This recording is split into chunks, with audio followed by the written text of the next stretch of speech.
Animal celebrity എന്ന് പറയുന്ന സമയത്ത് നമുക്ക് ആദ്യം തന്നെ എല്ലാവർക്കും അറിയാവുന്ന ഒരു ആനിമൽ സെലിബ്രിറ്റിയെ എടുക്കാം, ഡോളി. ലോകത്തിലെ ആദ്യത്തെ 100% ക്ലോൺ ചെയ്തിട്ടുള്ള ചെമ്മരിയാട്. 1996 എഡിൻബറോ യൂണിവേഴ്സിറ്റിയുടെ റോസ്ലിൻ ഇൻസ്റ്റിറ്റ്യൂട്ടിൽ ഇയാൻ വിൽമോട്ടും സംഘവുമാണ് ഡോളിയെ വികസിപ്പിച്ചെടുത്തത്.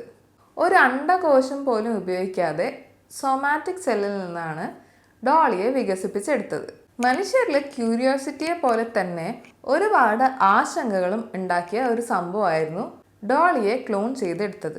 ഒരു മൃഗത്തെ ക്ലോൺ ചെയ്തുണ്ടാക്കിയതോടുകൂടി മനുഷ്യനെ ക്ലോൺ ചെയ്യുന്നത് അധികം വിദൂരത്തല്ല എന്നതായിരുന്നു ഇവരുടെ ആശങ്കകൾക്ക് പ്രധാന കാരണം. അതോടുകൂടിയിട്ട് ഹ്യൂമൻ ക്ലോണിംഗ് എത്തിക്കൽ ഇഷ്യൂസ് മുൻനിർത്തി മനുഷ്യനെ ക്ലോൺ ചെയ്യുന്നത് ബാൻ ചെയ്തുകൊണ്ടുള്ള ഉത്തരവും വന്നു. ഇനി നമ്മുടെ ആനിമൽ സെലിബ്രിറ്റിയിലേക്ക് തിരിച്ചു പോവുകയാണെങ്കിൽ 6.5 കൊല്ലത്തോളം ജീവിച്ചതിന് ശേഷമാണ് ഡോളി മരിച്ചത്. 6 കുഞ്ഞുങ്ങളെ ഡോളി പ്രസവിക്കുകയും ചെയ്തു.